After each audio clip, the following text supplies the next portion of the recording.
5.1/4 आणि गुणोत्तर कशाशी विचारले 1080 सेकंदांसोबत. पण हे तासाचं सेकंदासोबत विचारले, मग आपल्याला एकक सेम केलं पाहिजे. मग तासाचं सेकंदात करताना आपण कितीने गुणतो, मिनिट करताना 60 गुणतो आणि सेकंद करताना 60 गुणिले 60 म्हणजे या दोघांचं आता एकक सेम झालं. मग आता हे सिम्प्लिफाय करू.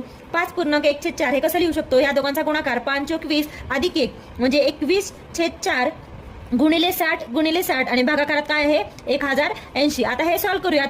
या झिरोला हा झिरो गेला, इथे 6 ने भाग जातोय. 6 × 6 आणि 6 × 48 सेम इथे 4 × 4 आणि 4 × 5 = 20. परत आता इथे कशाने भाग जातोय ते बघूयात. इथे जातोय 3 भाग, 3 संग 18, 3 5 15 आणि परत इथे 3 भाग जातोय, 3 2 6 आणि 3 7 21 म्हणजे कोणत्या टर्म राहिल्या 7 × 5 आणि भागाकारात राहिलं 2 म्हणजे 35/2 म्हणजे याचा गुणोत्तर काय आहे तर 35:2 ऑप्शन नंबर 3. दोन चौरसांच्या बाजू 5/6 प्रमाणात आहेत तर त्यांचे क्षेत्रफळ